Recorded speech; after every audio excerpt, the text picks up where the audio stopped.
Hi, this is value updates YouTube channel. நம்ம YouTube channel வந்து எக்ஸ்க்ளூசிவாக லாவை எக்ஸ்பிளைன் பண்ணிகிட்ருக்கோம். சப்ஸ்கிரைப் பண்ணாதவங்க சப்ஸ்கிரைப் பண்ணுங்கள், ஷேர் பண்ணுங்கள், கமெண்ட் பண்ணுங்கள், லைக் பண்ணுங்கள். ஆல்ரெடி சப்ஸ்கிரைப் பண்ணியிருந்தீங்கன்னா சோசியல் மீடியாவில் ஷேர் பண்ணுங்கள். சட்டம் அடிப்படையானது எல்லாரும் தெரிஞ்சுக்கிடணும் அப்படிங்கிறதுக்காக நம்ம எக்ஸ்க்ளூசிவாக வேல்யூ அப்டேட்ஸில் சட்டத்தை மட்டுமே வந்து ஃபோக்கஸ் பண்ணி பதிவு பண்ணிகிட்ருக்கோம். இன்றைக்கி நம்ம பார்க்க போகிற டாபிக் என்னன்னு பார்த்தீங்கன்னா, பஞ்சமி நிலம் அப்படின்னு சொல்லி ஒரு நிலம் இருக்குது. அந்த நிலத்துடைய தன்மை, அந்த நிலம் எதுக்காக வந்து கவர்மெண்ட் ஒதுக்கியிருக்காங்க, அதை அதனுடைய அம்சங்களை பற்றி நம்ம பார்க்க போகிறோம். அதாவது பஞ்சமி நிலங்களை பொறுத்தவரை பயிர் செய்தோ அல்லது வீடு கட்டி கொண்டோ பட்டியல் சமூக மக்கள் அனுபவிக்க முடியும். பஞ்சமி நிலங்களை பிற சமூகத்தினர் வாங்க இயலாது.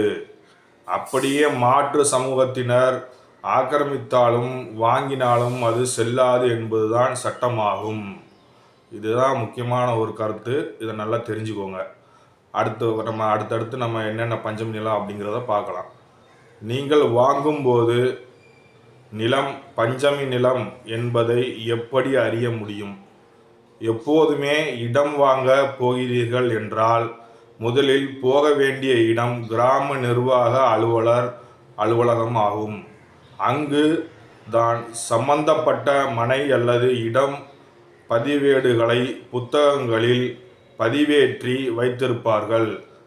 அங்கு போய் நீங்கள் வாங்க போகும் நிலத்தின் சர்வே நம்பரை சொன்னால் போதும்.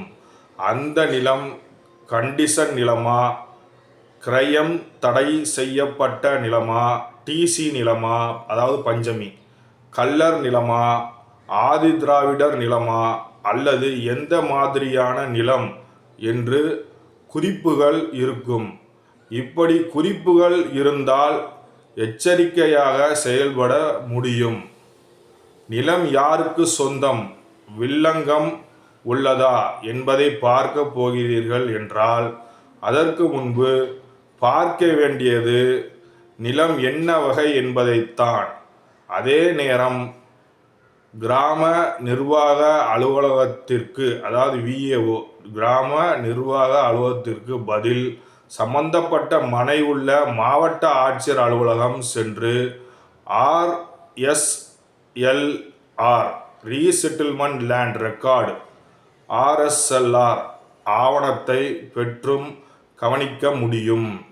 அதில் டிசி நிலம், அதாவது டிப்ரஸ்டு கிளாஸ் லேண்ட் என்ற குறிப்பு இருக்கும் பட்சத்தில் அது பஞ்சமி நிலம் என்பதை அறிந்து எச்சரிக்கையாக வாங்காமல் தப்பிக்க முடியும்.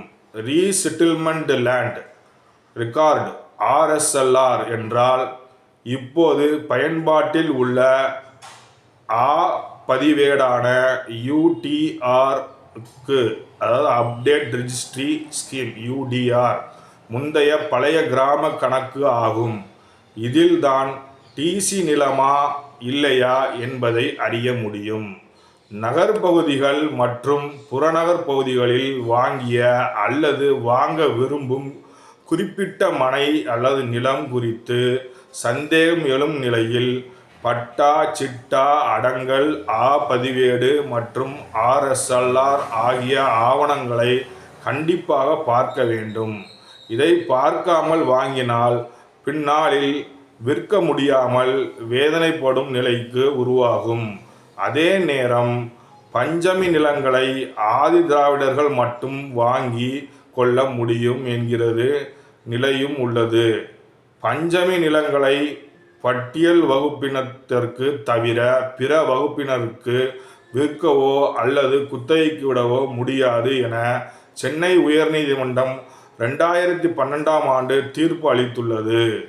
பட்டியலின பறையர்களுக்கும் ஆதி திராவிடர் இன மக்களுக்கும் அரசால் வழங்கப்பட்ட இலவச பஞ்சமி நிலங்கள் காலப்போக்கில் நிபந்தனைகளுக்கு மாறாக பிற சமூகத்தினருக்கு 2.5 லட்சம் ஏக்கர் நிலம் கைமாறியுள்ளதாக தமிழகத்தில் புள்ளி விவரங்கள் கூறப்படுகிறது.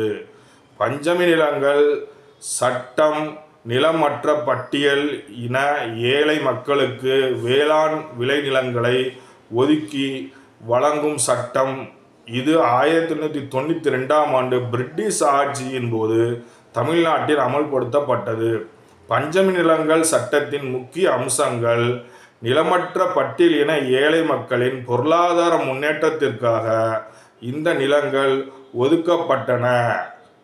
அதாவது இந்த பட்டியலினப்பட்ட ஒதுக்கப்பட்டன. இந்த நிலங்கள் விற்கவோ அல்லது வேறு வகையில் பயன்படுத்தவோ முடியாது.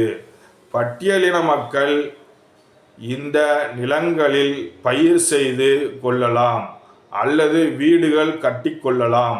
பஞ்சமி நிலங்கள் குறித்து சில தகவல்கள்: தமிழ்நாட்டில் 1892ஆம் ஆண்டு நிலச்சட்டத்தின்படி 12 லட்சம் ஏக்கர் நிலம் பஞ்சமி நிலங்களாக ஒதுக்கப்பட்டது. பஞ்சமி நிலம் என்பது டிப்ரஸ்ட் கிளாஸ் லேண்ட் என்றும் அழைக்கப்படுகிறது. பஞ்சமி நிலம் என்பது டிசி லேண்ட், ஏடி கண்டிஷன்டு லேண்ட் என்றும் அழைக்கப்படுகிறது.